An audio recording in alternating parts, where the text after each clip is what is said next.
Olá! Nessa aula, iremos falar sobre o boxplot e a ogiva, que são gráficos para visualizar a distribuição de frequências de variáveis quantitativas. Em primeiro lugar, o que é o boxplot? Ele nada mais é do que um diagrama de caixas construído a partir de medidas do conjunto de dados observados. Os valores mínimo e máximo, primeiro e terceiro quartil, mediana e outliers. Mas o que significa primeiro quartil, terceiro quartil e mediana? O primeiro quartil equivale ao percentil de ordem 25, o P25, o que significa que 25% dos dados são menores ou iguais a ele. A mediana e o terceiro quartil equivalem, respectivamente, aos percentis 50 e 75. O boxplot tem como objetivo estudar as medidas estatísticas dos dados, como posição, variabilidade, mediana e, principalmente, os outliers.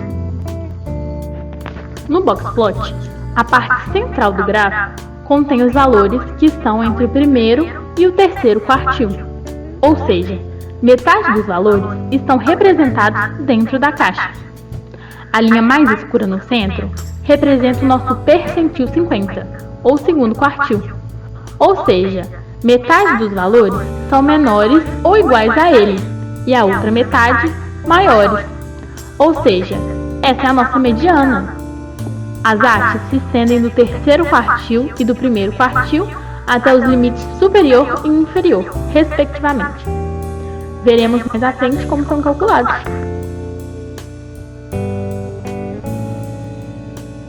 Para achar a distância interquartílica, que é a altura da caixa, devemos descobrir qual é a diferença entre o valor do terceiro e do primeiro quartil. Para calcular o comprimento máximo da linha, devemos multiplicar a distância interquartílica por 1,5. Lembrando que o valor encontrado não será necessariamente o tamanho da linha. Se o comprimento máximo que encontrarmos para a linha for igual ao maior número do nosso conjunto de dados, esse será o nosso limite superior. Caso o maior valor dos nossos dados seja menor do que o terceiro quartil mais o comprimento máximo, nosso limite passa a ser esse.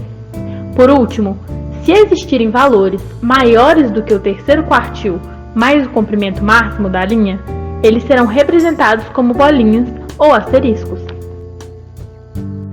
Esses são os outliers, que são nossos valores discrepantes, atípicos, no conjunto de dados. Iremos calcular o limite inferior do mesmo modo que o limite superior. Vamos ver um exemplo? Suponha que uma turma de CrossFit possua 90 alunos matriculados com os respectivos percentuais de gordura corporal. Aqui a gente tem nossos dados e cada um desses valores representa o percentual de gordura de um aluno diferente. É importante lembrar que nossos dados estão organizados de forma crescente. Esses números em destaques serão usados para calcular os nossos quartis. Primeiro, vamos calcular os nossos quartis. Como o primeiro quartil corresponde ao nosso percentil 25, faremos 25% vezes 90 para achar a sua posição. Nosso resultado foi 22,5. Portanto, vamos arredondar esse número para o maior inteiro mais próximo, que é o 23. Nos dados, o número que corresponde a essa posição é o 23,6. Com o segundo quartil, ou mediana, faremos o mesmo processo, mas como o número encontrado pela multiplicação entre 50% e 90 é 45, um número inteiro, faremos a média entre ele e o próximo número, o que está na posição 46. O resultado será 25,5. Iremos encontrar o valor do terceiro quartil do mesmo modo que encontramos o do primeiro. Encontraremos a diferença interquartílica, que é a diferença entre o terceiro e o primeiro quartil. Para descobrir o comprimento máximo da linha, multiplicaremos a diferença interquartílica por 1,5. Encontramos 5,7. Quando somamos o terceiro quartil com o valor encontrado, encontraremos 33,1. Nosso maior valor, porém, é 32,5. Logo, nossa linha irá terminar nesse valor, e ele será o nosso limite superior. Quando fazemos a conta do primeiro quartil menos o comprimento máximo, no entanto, achamos 17,9 e o nosso menor valor é 17,8. Nesse caso, a linha terminará em 17,9, que será o nosso limite inferior, e 17,8 será representado como um outlier. A ogiva corresponde ao gráfico da distribuição de frequências acumuladas da variável, no qual nós plotamos as frequências acumuladas. Ela é útil para identificar, no próprio gráfico, os percentis, o que, no boxplot, só conseguimos fazer com percentis específicos. Ela também é prática para a comparação de vários grupos. Nesse caso, é mais fácil analisarmos em um exemplo. Aqui temos uma tabela de frequências. Na coluna absoluta, temos os valores absolutos de cada intervalo, ou seja, temos 6 amostras cujas concentrações de ureia estão entre 15 e 20 mg por decilitro, 13 amostras cujas concentrações de ureia estão entre 20 e 25 mg por decilitro e assim por diante. Na segunda coluna, temos as frequências relativas, ou seja, essas 6 amostras correspondem a 8,6% do total de amostras. Logo, esse é o percentual de amostras que contém concentrações entre 15 e 20 mg por decilitro. 18,6% do total de amostras tem concentrações entre 20 e 25 mg por decilitro e assim por diante.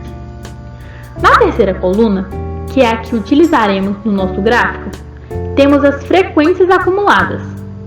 A primeira frequência será igual, pois temos 8,6% de amostras possuindo a concentração entre 15 e 20 mg por decilitro. A segunda proporção irá ser somada com a primeira, pois agora estamos analisando quantas amostras estão entre 15 e 25 mg por decilitro. Na próxima linha, iremos analisar o percentual das amostras que têm a concentração entre 15 e 30 mg por decilitro, que são 57,2%. Isso continua nas próximas linhas até chegarmos na urina com mais concentração de ureia e nossa porcentagem ser 100%, uma vez que todos os valores estão entre 15 mg por decilitro e a maior concentração. Agora, plotamos no nosso gráfico os valores encontrados. No exemplo, podemos ver os valores de referência de concentração de ureia e suas respectivas frequências acumuladas, até o valor 45, que é a concentração máxima. Na ogiva, é possível estimar o valor de diferentes percentis, como veremos a seguir. Aqui, temos os percentis 15 e 90. Para achá-los, nós simplesmente vamos achar o seu valor correspondente no eixo X, como na figura. Nesta aula, aprendemos sobre a construção e a interpretação de boxplots e polígonos de frequências acumuladas. Construímos também um boxplot e uma ogiva a partir de exemplos práticos. Agora, revise os conceitos e refaça os exemplos para tirar dúvidas.